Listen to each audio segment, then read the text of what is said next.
to do it in the lowest term, they are involved. So,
Number 3. Division 4. 1 divided by 5. And lastly, the Base form. 1 to 5. okay. So sa ganitong lupan ko buok nga ratio, column 4, 1 column action form, divided form, and lastly, phrase form. Very good. So like what just I said earlier that if we read, no, we need to use is to. So like for example like this.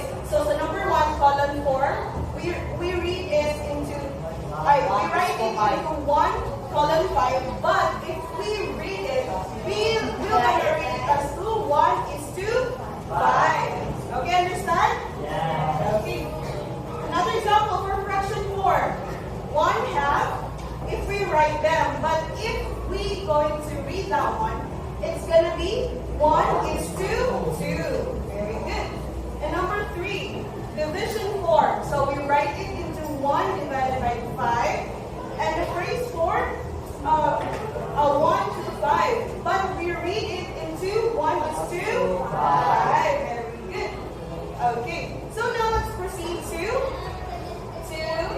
proportion. So in proportion now, there are 3 people per car.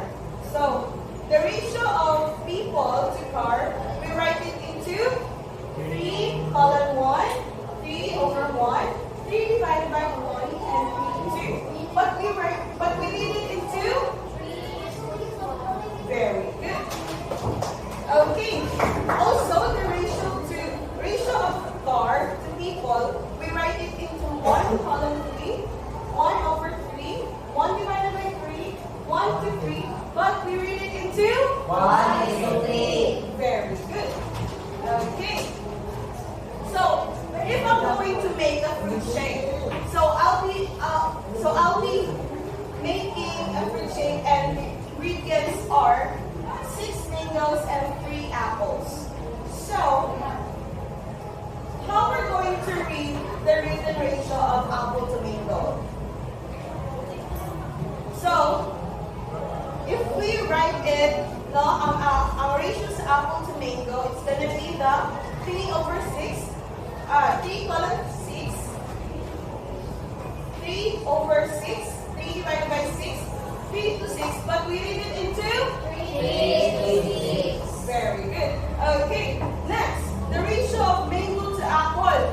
We write it into 6 column 3, 6 over 3, 6 divided by 3, 6 to 3, but we read it into 6 is to 3. very good. Okay, so read this fraction form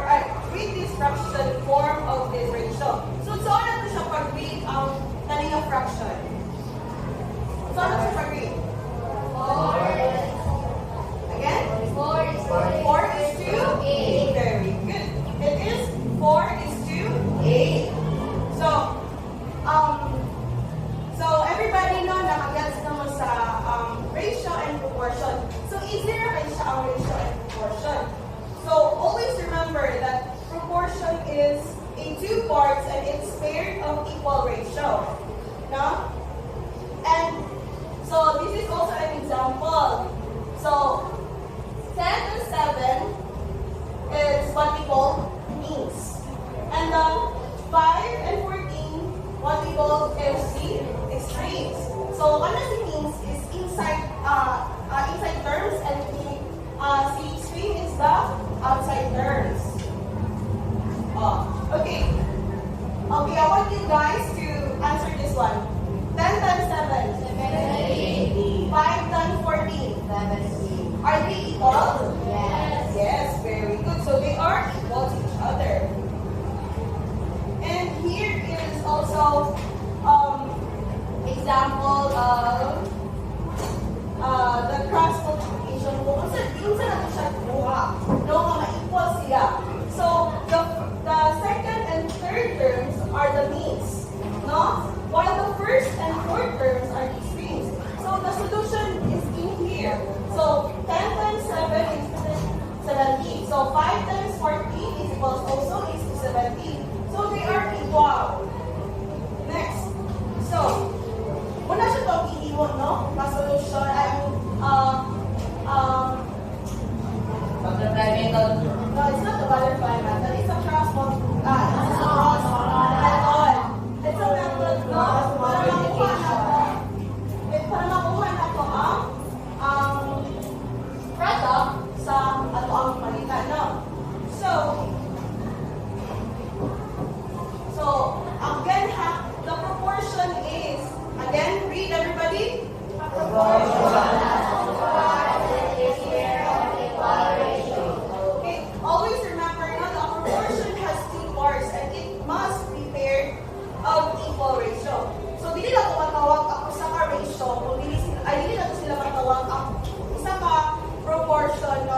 two numbers are quantities and the two numbers are quantities that we compared are called terms.